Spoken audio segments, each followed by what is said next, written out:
কান দিয়ে শুনেন, ইসলাম প্রচারে পেতে হয়েছে। এই যে বুকে আপনার অনেক লোহার মই গড়াতে হয়েছে, আপনার মাথার উপরে আপনার পাথর লেগেছে, কপাল মোবারকায় পাথর লেগেছে, আপনার নিজের ললাটে তীর খেতে হয়েছে। নামাজের অবস্থায় আল্লাহর নবী সিজদায় পড়েছিলেন, কাফেরেরা উটের ভুঁড়ি চেড়ে নিয়ে চলে যাচ্ছে। দরদি নবী গো, আমার মায়ার নবী গো, সিজদায় পড়ে আছে, আল্লাহর মেরাজ করছে। মওলা রে,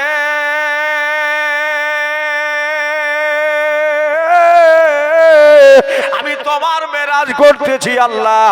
এই জন্য বলতেছেন আসসালাতু মিরাজুল মুমিনিন, নামাজ হলো মুমিনের মেরাজ।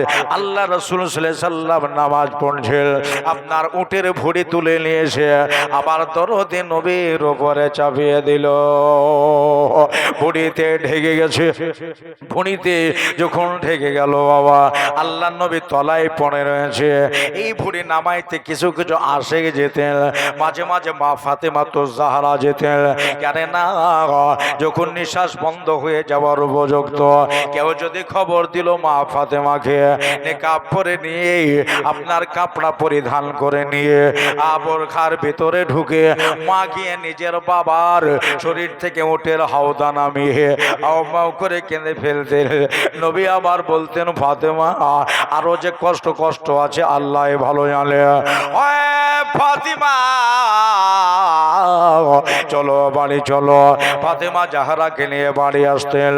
দেখা গেল একদিন দুদিন তিন দিন, কতদিন আর জ্বালাবে। আমার আল্লাহ পাক বলতেছেন, হাবিব আপনাকে আর এই জায়গায় রাখবো না, নিয়ে চলে যাব আমি মদিনায়। এই কথাটা আবু বকরের সম্মুখে বললেন। আবু বকর গো, আমার বোধহয় মক্কাতে আর বেশি দিন থাকা যাবে না, আমারে বোধহয় মদিনায় চলে যেতে হবে। যেদিন আমি মদিনায় যাব, অন্য কোন সাহাবীদের সঙ্গে করে নিয়ে যাব না, আমি তোমার এই সাথে করে নিয়ে যাব। আবু বকরের সেদিন থেকে রাতের বেলার ঘুম হারাম করে ফেললে।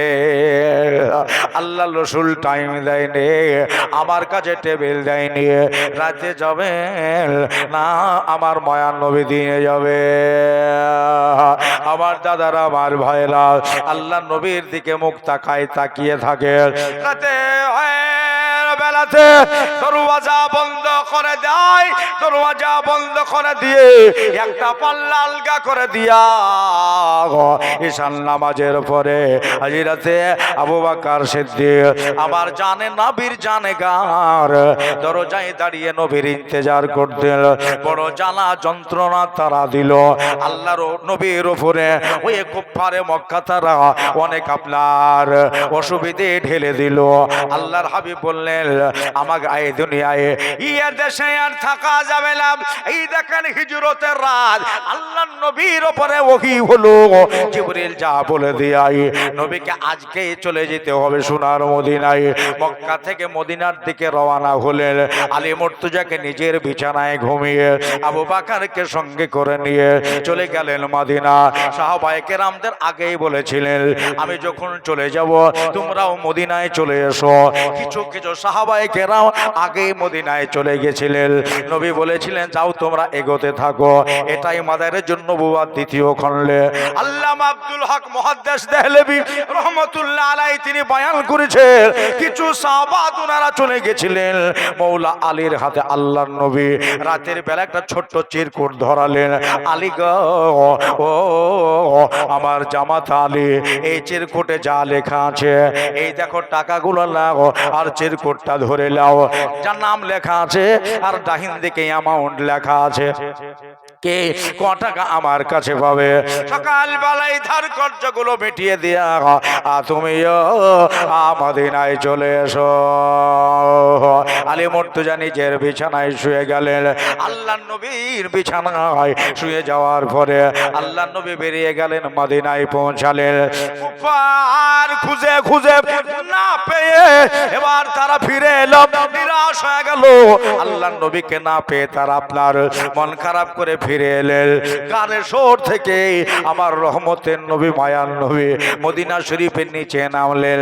আবু বকরকে সঙ্গে করে নিয়ে আই দেখো রে মদিনার গলিতে গলিতে আল্লাহ নবী মদিনার বাজারে বাজারে ঘুরে বেড়াই। আজকে মদিনার মায়েরা পিছন দিকের জানালা খুলেছে। আহারে আমার দেশে এত সুন্দর আতর নিয়ে কোন আতরওয়ালা এসেছে। জানালা খুলে দেখতেছে চেহারা সুবহানাল্লাহ ওয়া দুহা ওয়াল লাইলি ইযা সাজা। চেহারার দিকে তাকিয়ে খারাপই বলতে পারবে না। আল্লাহর নবীর চরিত্র সম্পর্কে পৃথিবীর মানুষ খারাপ বলতে পারবে না, কেননা আল্লাহ তাআলাই বলতেছেন খুলুকিন আযীম। আমার নবীর চরিত্র ও আহসান ছিল, ভালো ছিল, সুন্দর ছিল। বন্ধুরে ওই মদিনার লোকেরা বিশ্ব আমার দয়ার নবী সাল্লাল্লাহু তাআলা আলাইহি সাল্লামের এবারে আপনার তার লাকাব বার করলো। আল্লাহর নবীর দিকে তাকিয়ে জবান দিয়ে মদিনার লোকেরা বলছে তোলা আল বাদরু আলাইনা মিন সানিয়াতিল ওয়াদায়ে ওয়াজাবা শুকরু আলাইনা মাদানিল্লাহি দায়ে। তারা বলল তাকিয়ে দেখো, তাকিয়ে দেখো আমাদের দেশে 14 তারিখের পূর্ণিমার চাঁদ বিকশিত হয়েছে। আমার দাদারা গো, আশেপাশের মা বোনেরা নবী যখন শুরু করলেন পড়ে লাও একটা বার পড়ো, কালেমা পড়লে আল্লাহ জান্নাত তোমাদের দেবে। মানুষ নিজের চোখের খোলস খুলে দেখলো, নিজের দিলের গর্ত গোবার ঝেড়ে দেখলো যে আমাদের আল আমিন নবী যেটা বলছেন ওটা মিথ্যা নয়, মিথ্যা নয়, ওইটাই হলো আর সত্যের বার্তা। আমার দয়ার নবীর কাছে তারা কালেমা পড়লো, মুসলমান হলো। মদিনার লোকজন সব আসতে শুরু করল, মক্কা থেকে সাহাবায়ে কেরাম সব আসতে শুরু করলো। ওই মদিনায় কিছু লোকজন হলো একটা দুটা তিনটা চারটা, এইভাবে মুসলমান হতে হতে হতে হতে আমার নবীর কাছে এখন টোটালে মুসলমান হলো 313টা। কটা বললাম? জোরে বলেন কটা? 313 জন। খুব খেয়াল। আমার দয়াল নবী মায়ার নবী ধীরে ধীরে ধীরে সাহাবায়ে কেরামদেরকে নিয়ে রাস্তার ধারে সবাইকে বসে নিয়ে একটা মিটিং শুরু করেছে। বুঝাচ্ছে এটা করবা, এটা করবা, মানুষদের জোরে কথা বলবা না, আস্তে আহ্বান দিবা। কেননা মানুষকে জোরে চাপ দিয়ে কথা বললে তোমার উপরে নারাজ হতে পারে। ধীরে ধীরে বলবা, মানুষ যেন তোমার উপর আকৃষ্ট হয়। একটা ইতিহাসেও লেখা নাই নবী আমার কারো উপরে কোদাল বাজি করে, পালহুট বাজি করে, কারো উপরে লাঠি বাজি করে কালেমা পুনিয়েছে। তারা নিজেই বলেছিল আমার নবীর আদর্শে আদর্শিত হয়ে আল্লাহ নবীর মিঠা জবানের কথা শুনে আমরা নিজে আকৃষ্ট হয়ে কালেমা পড়েছি। জোরে বলেন সুবহানাল্লাহ। আমার দাদার আমার ভাইয়েরা 313 জন মুসলমানকে সম্মুখে ঘেরাও করে নিয়ে আমার দয়ার নবী সাল্লাল্লাহু আলাইহি সাল্লাম বোঝাইতেছে। কিতাবের নাম হলো মাদারিজুন নবুওয়াত। দ্বিতীয় খণ্ডে আল্লামা আব্দুল হক মুহাদ্দিস দেহলভী বয়ান করছেন। কেউ যদি হালকা ফুলকা পড়ব মনে করেন, একটা কিতাবের নাম হলো নাঈমি খুতবাত। দ্বিতীয় খণ্ড পিওর উর্দু ভাষায় লেখা আছে। নবী আমার বসে রয়েছেন, ওই রাস্তা দিয়ে আবু সুফিয়ান একটা বিরাট দল নিয়েছে। মোটামুটি দলের ভিতরে 22 থেকে 24 জনা ওটের আপনার লাগাম ধরে টেনে টেনে মুলকে সিরিয়া থেকে তারা ব্যবসা করে, ব্যবসার টাকা পয়সা পকেটে নিয়ে তারা চলে আসছে। ভাই গো, আমার দাদারা গো, দেখতেছেন মায়ার নবী ওই জায়গায় বসে আছে। জিজ্ঞাসা করলো মুহাম্মদ সাল্লাল্লাহু আলাইহি ওয়াসাল্লাম, এরা কারা? ওই কাফের আবু সুফিয়ান বলছে এরা কারা? আমার নবী বললেন এরা হলো আমার পেয়ারা। এরা কারা? এরা হলো আমার পেয়ারা। নবী আমার বললেন কেন গো? বলল এরা কি সবাই মুসলমান হয়ে গেছে? নবী আমার বললেন হ্যাঁ হয়ে গেছে। আবু সুফিয়ানের কলেজা জ্বলে গেল, আবু সুফিয়ানের মন খারাপ হয়ে গেল। রুখতে রুখতে বাধা দিতে দিতে এতগুলো মুসলমান হয়ে গেছে। বাড়ি যাব না, আমি এই জায়গায় ডেরা বানাবো আর আল্লাহর নবীকে না মেরে এই জায়গা থেকে যাব না। কত বড় শয়তান, কত বড় বিয়াদব। ওরে আবু সুফিয়ান, তুই জানিস না রে, জানিস না আর নবী সাল্লাল্লাহু আলাইহি সাল্লামকে আল্লাহ নিজেই হেফাজত করেন। যেমন কাবা হেফাজত করেছেন, আমার নবীকেও আল্লাহ পাক হেফাজত করেন। ডাক দিল, খবর পাঠিয়ে দিল মক্কায় 313 বা কোন রেওয়াজ বলতেছেন হাজী সাহেবদের মুখে শোনা যায় মোটামুটি 500 কিলোমিটার পথ অতিবাহিত করে মদিনা থেকে মক্কায় যেতে হবে। এখান থেকে আমি যাব না। আমি আবু জেহেলকে ডাক দিলাম, আবু জেহেল যত তাড়াতাড়ি পারে অসঙ্গ এই জায়গায় মুহাম্মদ সাল্লাল্লাহু আলাইহি ওয়াসাল্লাম প্রচুর মানুষকে মুসলমান করে নিয়েছে। আবু জেহেল বাড়ি থেকে বার হলো। কত বড় মাক্কার দেখলেন, বাড়ি থেকে বার হয়ে বলল, জোরে জোরে চিৎকার শুরু করেছে। আবু জেহেল এত চিৎকার শুরু করেছে, গ্রামের লোকেরা বের হয়ে আসলো। কি হলো গো আমাদের নেতা? আবু জেহেল বলতেছেন, আমি হালাক হয়ে গেলাম, শেষ হয়ে গেলাম। কেমন করে শেষ হলে বললে, শোনো, বিরাট একটা মিথ্যা কথা কয়েছিল সেদিন আবু জেহেল। আমার নিজের একটা দল মুলকের শাম ও সিরিয়া থেকে ব্যবসা করে ফিরে আসার সময় মদিনায় যখন পৌঁছাই, আখেরি জামানার নবী আমার দলটাকে ওই জায়গায় আটকে তাদের কাছ থেকে বিদেশি রুপিয়াগুলো, বিদেশি টাকাগুলো, দিরহামগুলো, আশরাফিয়াগুলো সব কেড়ে নিয়েছে। তা তোমরা এখন কি বলতে চাও? মক্কার লোক আগেও খারাপ ছিল, এখনো খারাপ। হ্যাঁ, কম বুঝে।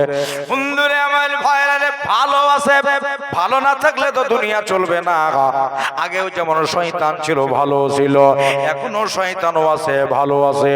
আমার দাদারা আবু জেহেলের দলবল তারা বলল, ওগো আমাদের নেতা মুহাম্মদ সাল্লাল্লাহু আলাইহি সাল্লাম আমাদের লোকের কাছ থেকে টাকা কাড়বে, আর দেরি করব না, চলো ওই জায়গাতে গিয়ে মদিনায় গিয়ে মুহাম্মদ সাল্লাল্লাহু আলাইহি ওয়াসাল্লামকে ওখানে পৃথিবীর থেকে আমি বিদায় করে দেব। একটা দুটা করে লোকজন বাড়ি থেকে বের হতে লাগলো। আমার দাদা, আমার ভাইরা 1400 1450 লোক বাবা জোগাড় হলো, উট রেডি হলো, ঘোড়া রেডি হয়ে গেল, খাবার পানি বেঁধে নিয়ে তালিয়ার তরোয়ার, তীর তলোয়ার, নিজা বল্লম, ঢাল সব বেঁধে লিয়া এবার ঘোড়ায় চড়ে নিয়ে মদিনার দিকে পাড়ি দিয়ে দিল। চলো যাই যাই, শেষ জামানা নবীকে খতম না করে বাড়ি আসবো না। আবু জেহেল পৌঁছে গেল আপনার মদিনায়। আল্লাহ নবীর সাথে ভেট হলো, কথা হলো, কান্দিয়া শুনবা দাদার রে, ইসলাম প্রচার করতে গিয়ে আমার নবীকে রক্ত পর্যন্ত দিতে হয়েছে, আমার দয়ার নবীকে রক্ত দিতে হয়েছে, নিজের দান দিতে হয়েছে, শরীরের ওপরে পরাঘাত দিতে হয়েছে। আজকে জালসা শুনতে এসেছে দরদি ভাইরে আমার, কিন্তু মরতে তো সবাইকে হবে, পৃথিবী থেকে সকলকে যেতে হবে।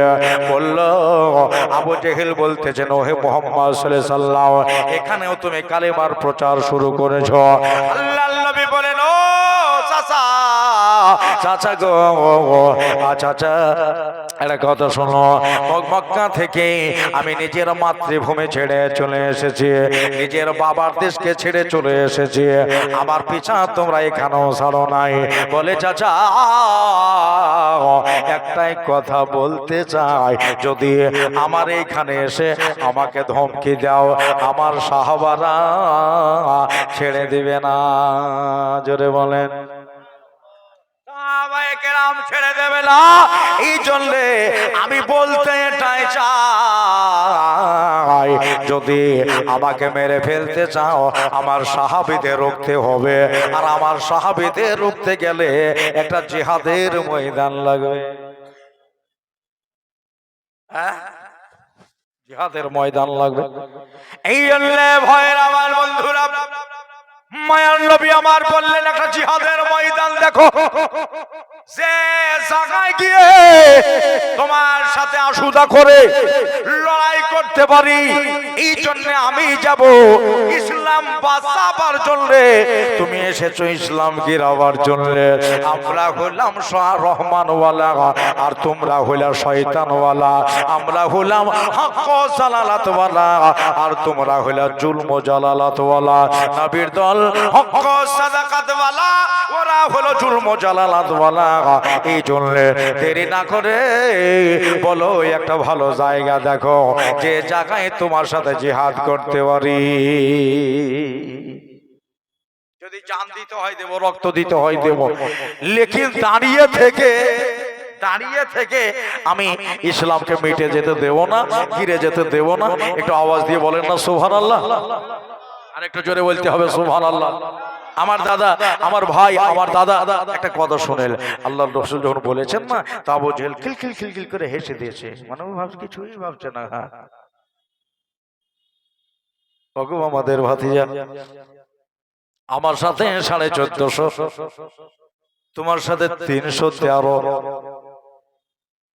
মায়ার নবী আমার বলেন এই 313 জনা মিলে আমি তোমার 1450 সাথে টক্কর লাগিয়ে দেব।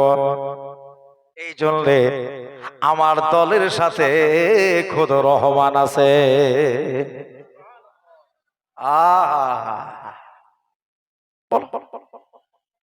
আবু জেহেল বলল,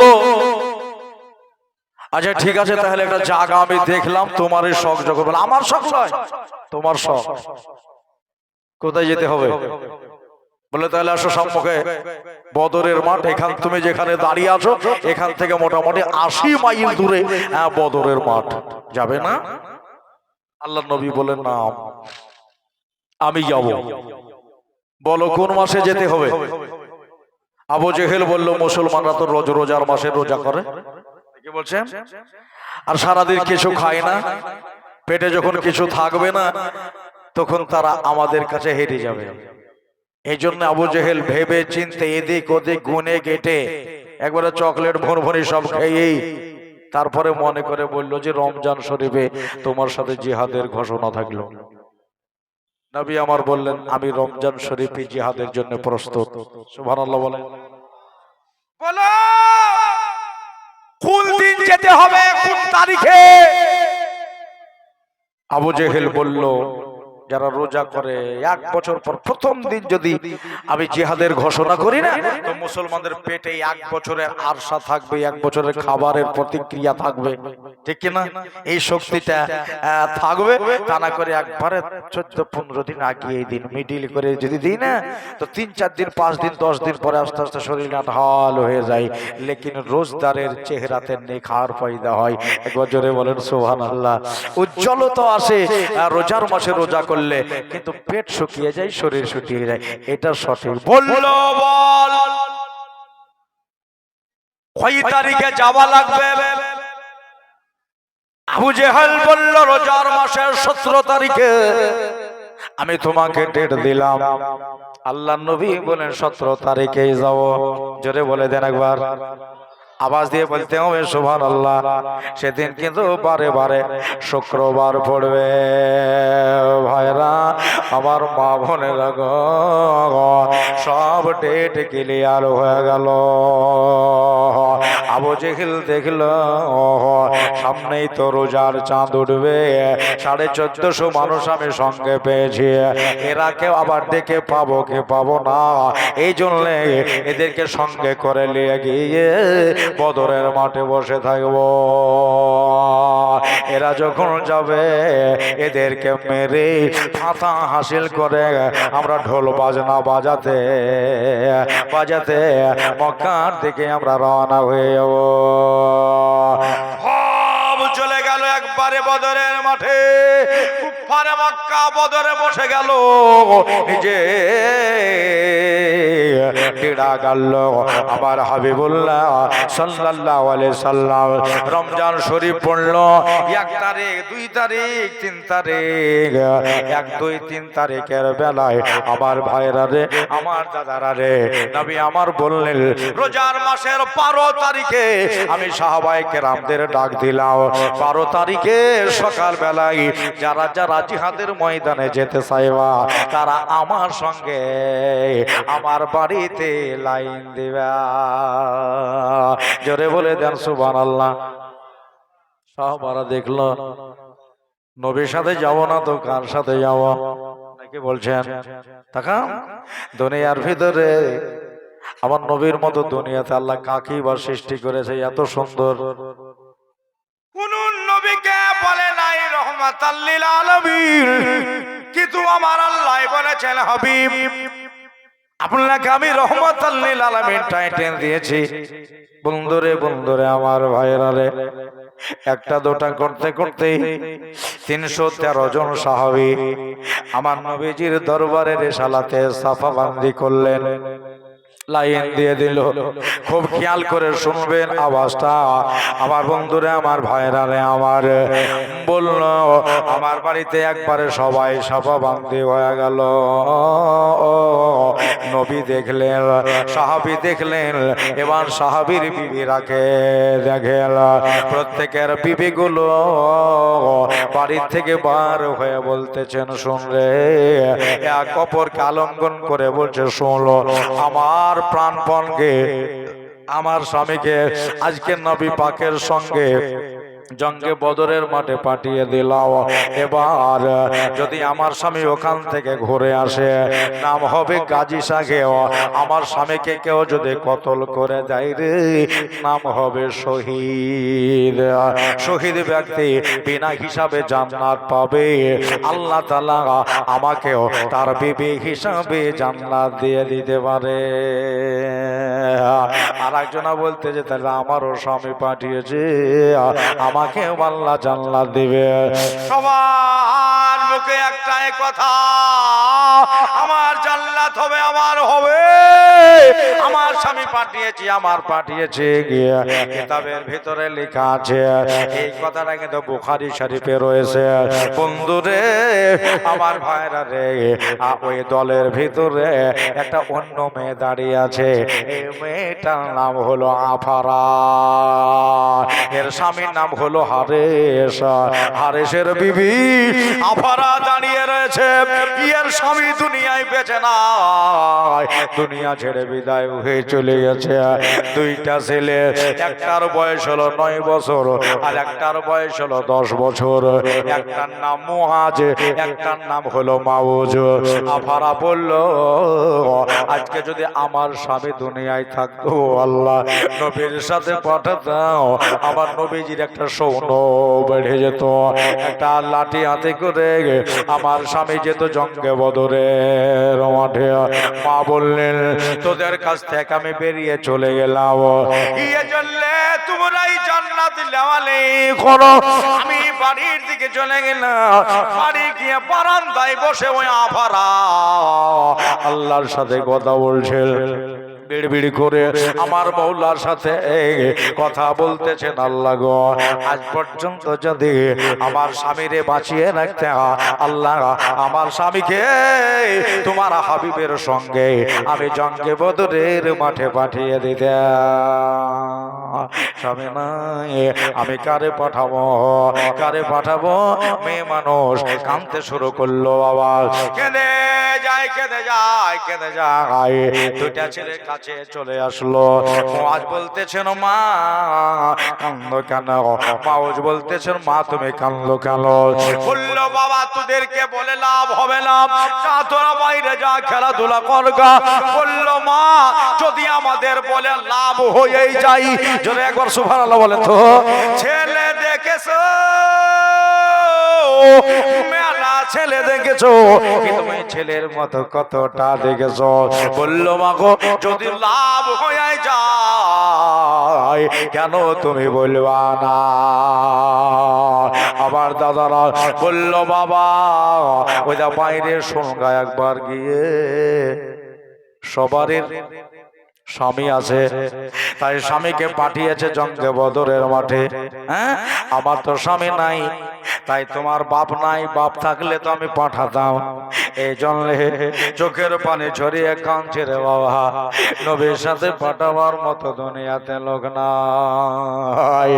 9 বছর আর 10 বছরে 2 ছেলে বলল, মা এই জন্য তুমি কাঁদতেছ, আর কাঁদতে হবে না, হবে না, চোখের পানি মুছে নাও আর আমাদের দিকে তাকাও। দরদিনী মাগো, বাবা থাকলে জঙ্গে বদরের মাঠে গিয়ে একটা জান দিত। কথা দিলাম, ওই বাবার বদলে আমরা 2 ভাই গিয়ে আল্লাহর রাহে আমরা 2টা জান দেব। আল্লাহু আকবার, ইয়া রাসূলুল্লাহ। আমার ভয়ে, আমার দাদারা 2 ভাই গিয়ে 2টা জান দিব। মা তুমি কি খুশি হবে না? বলল, বাবা বাচ্চা ছেলে আল্লাহর রাসূল বোধহয় নিয়ে যাবে না। ছেলে 2টা বলল, মা তুমি তো আগে রাজি হও, তারপরে দেখি আমার নবীকে রাজি করতে পারি কিনা। হ্যাঁ, মা রাজি হয়ে গেল। ছেলে 2টার গোসল দিয়ে, চোখে সুরমা লাগিয়ে দিয়া, জামা কাপড় পরিয়ে, ছোট ছোট 2টা তলোয়ার হাতে ধরিয়ে দেওয়া হলো। বাবু গো যাও, তোমাদের 2 ভাইকে আমি আল্লাহ রাহে দান করে দিলাম। 2টা ছেলেকে আল্লাহ রাহে দান করে দিলাম।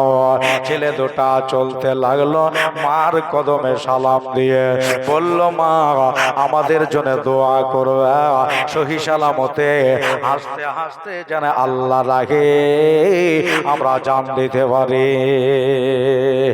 বললো ঠিক আছে যাও বাবা। 2 ছেলে চলতে লাগলো, এগোতে লাগলো। এইভাবে মোটামুটি 10 থেকে 20 কদম বা 30 কদম এগিয়ে গেছে। আবার ডাকতেছে, বাবা শুনে যা, আমার কাছে একটা কথা শুনে যা।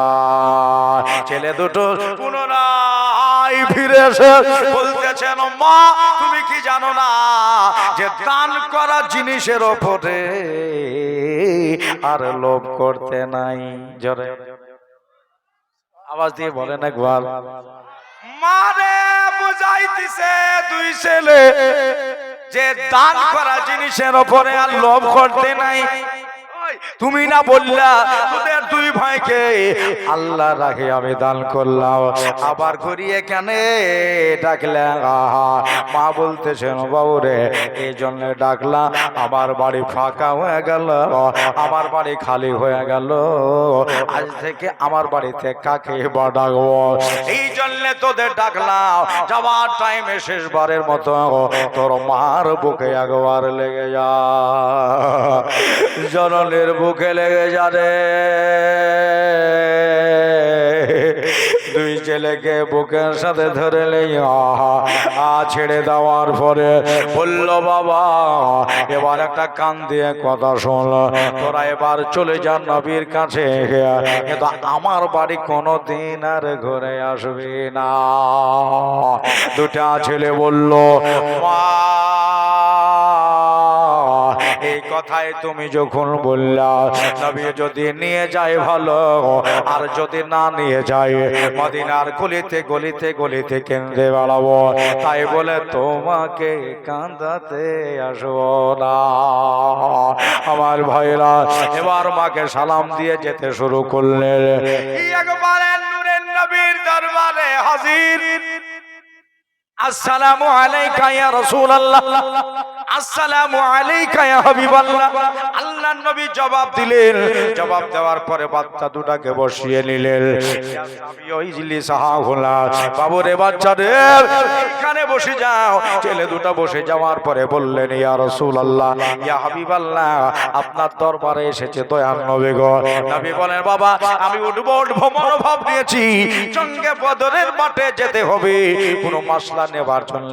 নবী তো সব জানে, আমার গায়ে গায়বের সংবাদদাতা, ভবিষ্যৎ বক্তা, শরিয়াত প্রণেতা আমার হাবিবুল্লাহ সবই জানেন। জিজ্ঞাসা করলে বাবু তোমরা কিছু চাইতে এসেছো, মাসলা মাসাইল আমার জন্য? ছেলে দুটো বলল ইয়া রাসূলুল্লাহ, ইয়া হাবিবাল্লাহ, আমার জন্য নয়, মাসলা নেব না, আপনার বাড়িতে শুয়ে থাকার জন্য আসি নাই ইয়া রাসূলুল্লাহ, এই জন্য আপনার দরবারে এসেছি। শুনলাম বদরের মাঠে যুদ্ধের জন্য, ইসলাম বাঁচাবার জন্য, জিহাদের জন্য যাচ্ছে নবী গো, বাপ দুনিয়ায় আমার বেঁচে নাই। নবী গো, আমার আব্বা পৃথিবীর বুকে বেঁচে নাই। মা বাড়িতে কাঁদতেছিল, মার কান্না চুপিয়ে বাবার কাজটা উঠাবার জন্য দুই ভাই জঙ্গে বদরের মাঠে জান দিতে এসেছি। আমার ভাইরা, আমার বন্ধুরা, নবী বলেন বাবা তোমাদেরকে নিয়ে যাওয়া হবে না, বাচ্চা ছেলে, আর ওই জায়গায় যদি নিয়ে যাই তো ওই আবু জেহেল দলবল লোকজন বলবে যে নবীর লোক নাই, জন নাই, এই জন্য বাচ্চা বাচ্চা ছেলেদের তুলে নিয়ে চলে এসেছে। পরে কিন্তু নিয়ে যাবো। ছোট ছেলে দুটো বুঝে হুজুর যদি আজকে নিয়ে যান ভালো, আর না নিয়ে গেলে দুই ভাই মদিনার গলিতে গলিতে কেঁদে বেড়াবো, তাও ভালো, কিন্তু বাড়ি যাবো না। কেন জানেন? আমার মাকে আর কান্দাতে রাজি নাই। আল্লাহ হুজুর নিয়ে চলেন না। নবী আমার বললেন তোরা বাচ্চা ছেলে নিয়ে যাওয়া হবে না। এবার ছেলে দুটা বলল ইয়া রাসূলুল্লাহ, ইয়া হাবিবাল্লাহ, নবী গো, বারবার বাচ্চা বাচ্চা কইছেন, যদি একবার আমাদের দুই ভাইয়ের জন্য দোয়া করে দেন, আপনার দোয়াতে আমরা পাহলওয়ান হয়ে যাব।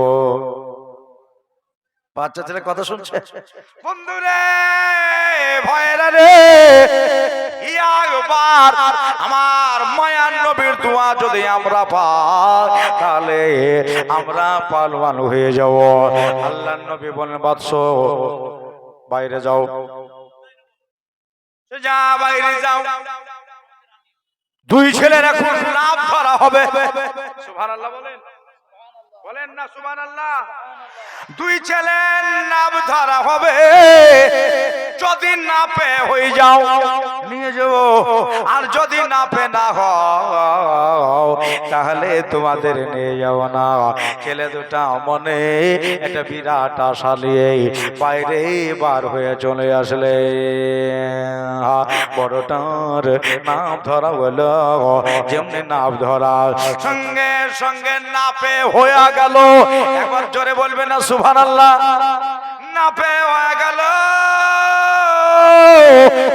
লাইনে ঢুকে যা। ছোট ছেলেটার নাম ধরা হলো, ছোটটা না পে ফেল হয়ে গেল। ফেল হয়ে গেল, তুই বাড়ি চলে যা। ওই ছেলেটা বসে, ছোটটা বসে, চাচা নবীকে বলিয়েন না, কহেন না, আপনি লুক করে আমারে দলে ভরে দেন, আল্লাহ নবীকে জানতে দিয়েন না। সাহাবী বলেন বাবা রে, নবীর কাছে লুকাচুন্নি চলে না। নবী যেমন আগে দেখতে পান, আল্লাহ নবী পেছেও ওই রকমই দেখতে পান। যদি যেতে হয়, যদি তোমার জঙ্গে বদরের মাঠে পৌঁছাতে হয়, আমার ঘুরে নবীর কাছে যাও। নবীর হাত পা ধরে যদি রাজি করতে পারো, জেনে নিও তোমার মওলাও রাজি হয়ে গেছে। যাও যাও। ছোট ছেলেটা নবীর কাছে গেলেন, সালাম দিয়ে আবার কালাম শুরু হলো। ইয়া নবী আল্লাহ, ইয়া রাসূলুল্লাহ, আমি নাপে ফেল হয়ে গেছি, আপনি নিজে ইজাজত দিয়া তলে ভরে দেন। নবী বলেন হবে না, তুই বাড়ি যা, একটা হয়েছে একটাই আমার সঙ্গে যা। আল্লাহ নবী উঠতে যাচ্ছেন, ছোট ছেলেটার মন চুর চুর হয়ে গেল। মার কাছ থেকে চূড়া হয়ে দুই ভাই আসলা, এখান থেকে চূড়া ভেঙে গেল রে আমার শহীদ। ঘুরে আমি কেমন করে যাই? আমি তো মাকে বলেছি বাড়ি আর ঘুরে আসবো না, এখান থেকে কিভাবে কোন কাম করে। আল্লাহ নবী উঠে আছেন, ওই বাচ্চা বলেন ইয়া রাসূলুল্লাহ, ইয়া হাবিবাল্লাহ, নবী গো, আপনার কাছে আমার একটা ছোট্ট একটা কথা। নবী বলেন বল কি হয়েছে? বলে হুজুর, ওই জঙ্গের মাঠে, জঙ্গে বদরের মাঠে শক্তিওয়ালার দরকার না বেশক্তিওয়ালা? নবী বললেন শক্তিওয়ালা। তাহলে নবী গো, আমার এক বছরে বড় ভাই পরে নিলেন, লাভে হয়েছে ওই জন্যে, আর আমি লাভে বুঝি নাই তার জন্য নিচ্ছেন না, কিন্তু আমার বড় ভাইয়ের চাইতে আমারই শক্তি বেশি। বলবেন না একবার সুবহানাল্লাহ? আপনি নিজে বললেন শক্তি বালার দরকার, কিন্তু আমার বড় ভাইয়ের চাইতে আমার শক্তি বেশি। যদি বিশ্বাস না হয় আপনি আমার বড় ভাইকে ডাকেন, ডাকার পরে আপনার সামনে লড়িয়া দেন, ওকে যদি পারতে না পারি তো কি বলেছি, ডাকেন, ডেকে সামনে লড়িয়ে দেন। আর বড় ভাই বাহির থেকে বলছে, তুই আবার কবে পারলি আমাকে? যদি ডাকে আমি আবার ফেল পড়বো নাকি, তোকে পেড়ে ফেলবো। ছোটটা বলছে আমি পারবো, বড়টা বলছে আমি পারবো। নবী মুচকি হেসে দিলেন, হাসার পরে বলতেছেন, ডাকতো ওর বড় ভাইকে ডাক, বলাও। কাছে ডাকা হলো, তুই ভাইকে লড়িয়ে দেওয়া হলো। তুই যদি তোর বড়টাকে পেড়ে নিচে ফেলতে পারোস, তাহলে আমি বললাম তোমারও সাথে নিয়ে যাও। আমার ভাইরা দুই ভাই লড়ে গেল, ছোটটা এমনি বুদ্ধি বেশি, দুই ভাই লড়ে গেল। এমনি লড়ে যাওয়া, পাছড়ি চলতিছে, এইভাবে কেউ কাউকে পারতে পারে না, কিন্তু ছোটটা পড়ে যাওয়ার মতো হয়ে যাচ্ছে। ও পারে নাকি বলে নিয়ে দিয়েছে, পড়ে যাওয়ার মতো হয়ে যাচ্ছে। এই লড়াইয়ের কালীন বড় ভাইয়ের কান আর ছোট ভাইয়ের মুখ এক জায়গায় হয়ে গেল। ছোটটা হাত পা ছেড়ে দিয়া বড়টার মাথাটাকে চেপে ধরেছে। ছোটটা বলল, ভাইয়া রে তাড়াতাড়ি করো না, ফেলে দেওয়ার প্রচেষ্টা করো না, তোমার কাছে লড়াইয়ের ভেতরে আমার একটা আবদার রইল। বলল, কিসের আবদার? ছোট বলল, ভাই রে এটা ছাড়া আমার কিছুই ছিল না। একটা কথা শুনে নাও, বাপ দুনিয়ায় যতদিন ছিল বাবা ছিল গার্জেন, বাড়িতে মা আছে, মা ছিল গার্জেন। মায়ের কাছ থেকে বিদায় নিয়ে চলে এসেছি। তুমি আমার 1 বছরের বড় ভাই, আজ থেকে তুমি হলে আমার গার্জেন। ভাই গো, ও এক মাঠে আর এক মার পেটের আমার বড় ভাই, তোমার কাছে আমার একটা আবদার। আমি এটা ছাড়া কিছুই ভাবলাম না। আমি বসে বসে অঙ্ক কষে দেখলাম, তুমি পারতে পারলেও নবী তোমারে নিয়ে যাবে, যদি না পারো তাও তো নবী তোমারে নিয়ে যাবে। তবে আমি যদি না পারি তাহলে নবী কিন্তু নিয়ে যাবে না। এই জন্য তোমার কাছে আমার গুজারিশ, তুমি নিচে হয়ে যাও আর তোমার বুকে আমারে বসিয়ে নাও। আমার ভাইয়েরা, আমার বন্ধু হলে লড়তে লড়তে বড়টা নিচে হলো আর ছোটটা ওর বুকে বসে গেল। একটু বড় বড়ই বেরাদারান ইসলাম, সামাইনে কেরাম, দোস্ত বুজুর্গ আমার, ওই দুই ছেলে ধুলাবালি ঝেড়ে নেওয়ার পরে আমার দরদি নবী, মায়ার নবী সাল্লাল্লাহু তাআলা আলাইহি ওয়াসাল্লামের দরবারে বলেন, হুজুর এবার বলেন আপনি কথা দিয়েছিলেন, বলেন এবার আমাকে নিয়ে যাবেন কিনা। তো আল্লাহ নবী বললেন, ঠিক আছে, দুজনাই লাইনে ঢুকে যাও। একবার আওয়াজ দিয়ে বলেন তো সুবহানাল্লাহ। দুটারই মনস্কামনা পুরা হলো। নবী বলেছিলেন, তোমাদের দুই ভাইয়েরই শহীদ হবে, তোমরা জীবনে কোনোদিন আর ঘুরে আসতে পারবে না। পৌঁছালেন জঙ্গে বদরের মাঠে। দাদারা, আমার দিদিরা, মা বলেছেন, আমি দুই ছেলেকে পাঠালাম, আল্লাহ তাদের শাহাদাত তুমি কবুল করে নিও, তাদের শাহাদাত কবুল করে নিও।